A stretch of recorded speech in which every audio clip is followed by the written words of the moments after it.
If we learn one thing from Harry Potter, it is that messing with events in the past can be devastating, and going back in time should be left only to those who understand the consequences. A while back, we discussed the retcon feel to The Cursed Child, and it was interesting to see how polarized the comments were. I asked whether or not it was canon, and some people were like, no way, the story makes no sense. And others were like, if Rowling says it's canon, it's canon. And this reminded me of something I saw online a long time ago. It was a literature course whose theme was basically, does a story belong to the audience or the author? And at the time I thought, oh, that's idiotic. It belongs to the author. But then there are some stories, some franchises that become so big it no longer feels like fiction. People aren't even thinking about who wrote it. Who wrote it becomes immaterial. So let's piss off some people this week and discuss the question of, how much control does an author have on a story after it enters the world? There's this saying, you don't get to choose your legacy. And man, is that ever true? Whether you're talking about your personal life or a fictional book or movie, you don't get to choose what people remember you for. And you don't get to choose what elements of your book or movie people like most. Oftentimes, when people start making changes, they believe their contribution adds to the story.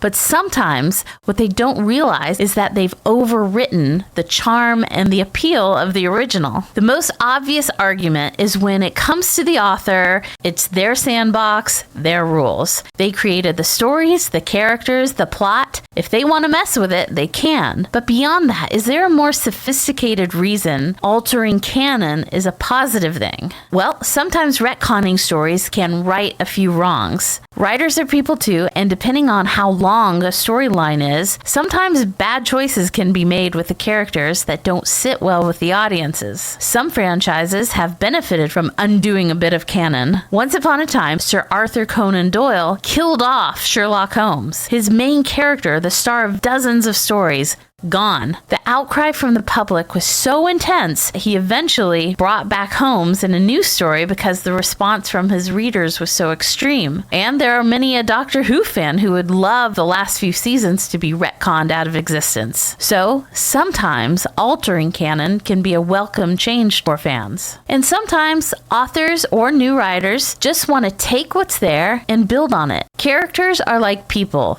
They evolve. Or at least they should. Maybe the author feels like they shortchanged a character or that the story didn't live up to its potential, and revisiting canon can be a chance to flesh things out, fix old mistakes, or even add a prequel nobody asked for, but everybody ends up loving, like Better Call Saul. Okay, so those are some of the positives. Now it's time to put the con in retcon.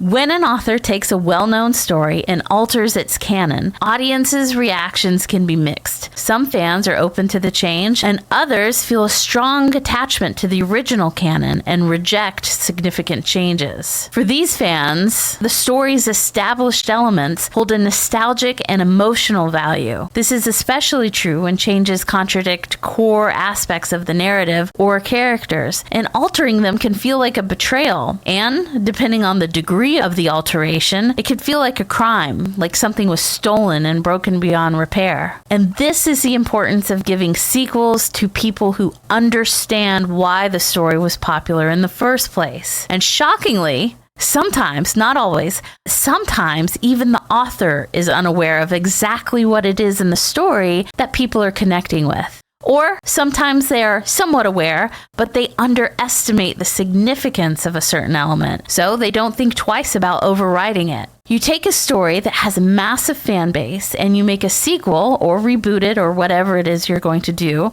and in the attempt to make something fresh and new, you ignore what made the original good. Sometimes it's the rules that the fictional world operates in, or sometimes it's as subtle and nuanced as a character's personality. Many TV shows and movies have been ruined just because when a new season came out, when a new writer was on the scene, or when a new actor took over, the character you knew inside and out that you were an expert on is acting wildly out of character, so much so that it taints the whole story. It's like, to a fan, the problem stands out like a sore thumb, but somehow all of the decision makers were completely oblivious to the problem. So there you go. It could go either way. While some argue that an author has every right to update their work, others believe that once a story has been shared with the world, it belongs to the audience as much as the creator. Let me know in the comments where you fall. Thanks for watching.